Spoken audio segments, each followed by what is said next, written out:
Is the Bible misogynistic against women? This is the question a lot of people ask me when I travel and speak. I tell you, today we're going to give you the biblical answer to that question.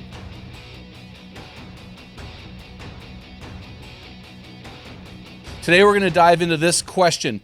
Is the Bible misogynistic and sexist against women? When Christianity stormed the scene around AD 35, it was the most freeing event to happen to women in the history of the world. The prevailing attitude during that time would best be expressed by Emperor Augustus. He lived between 63 BC and 14 AD. He said this: if we could do without wives, we would be rid of a nuisance. But since nature has decreed that we can neither live comfortably with them nor live at all without them, we must look rather to our permanent interest than passing pleasure. I mean, if you want to know where that phrase, women, you can't live with them, you can't live without them, you got to go all the way back 2,000 years to Caesar Augustus. During this time period, the household code or the family unit was overshadowed by this Roman code called patria potestas. In other words, it's the complete authority of the patriarch. This was so severe, according to Roman law, that a man could divorce his wife at any cause. He could step out on his wife. He could cheat on her whenever he wanted to. Polygamy and adultery were so common that Seneca bluntly stated, "Only the ugly are loyal." In the Bible, we see 3 household codes.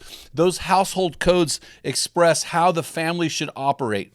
Those codes are found in Ephesians chapter 5, verses 22 to 33, Colossians chapter 3, verses 18 to 4, verse 1, and 1 Peter chapter 3, verses 1 to 7. These passages, specifically Ephesians 5, start out and begin to list certain things. So the woman is the first one listed, and Paul simply said, "Wives, be submissive or submit to your husbands." Now, pastors hate to preach on that. Women tend to think this is a misogynistic statement. If we understood what was really going on during this day and age, we would look at Scripture a little bit different. First, let's look at the women being ordered, or the wives being listed as first in this household code, as well as the household code of Colossians chapter 3.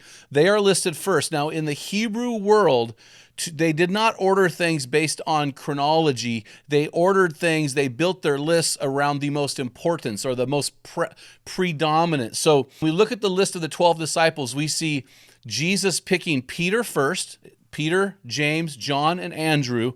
And the last one listed, the bottom of the barrel, is Judas, the son of Iscariot, who betrayed Jesus. So Judas is listed last because of the 12, he is the least of all of the disciples. Bummer, Judas. So we see this ordering as important in Jewish history in that world at that time. So when Paul writes this letter to the church of Ephesians and he lists the wife first, wives, be subject to your husbands, he puts them in a place they had never been placed before. If they were operating under the Roman patria potestas, it would have started off as the husband first in the list. So just the fact that wives are listed first would have caused them to jump and cheer and scream and laugh and hooray, hooray, and the guys to get angry and to stomp their feet and maybe leave the church. So not only is she listed first, but now the husband is told to love her. He's told 4 times to love her as Christ loved the church and sacrificed for her. This is a total paradigm shift. Now the man is called to sacrifice himself for her. He's supposed to take on the action of sacrifice. She's supposed to take on the attitude of submission. This is not a word that women should shrink back at. This is not a word that Western women should not get angry about when they hear it. This was a military term expressing hierarchy. You know, the buck stops at a certain level. Somebody has to take responsibility. Somebody has to take the blame when things go bad. But this is what we're talking about when it comes to biblical submission. She is in a hierarchy just below her husband. So if he is the head, she is the neck. This is a beautiful part of having this attitude of submission. You get to draw things out of your man. You get to call him out. You get to call him up. You get to call him in. And he ultimately is the leader. He's the one who accepts final responsibility for the family. But your role is to have the attitude. This is not misogynistic.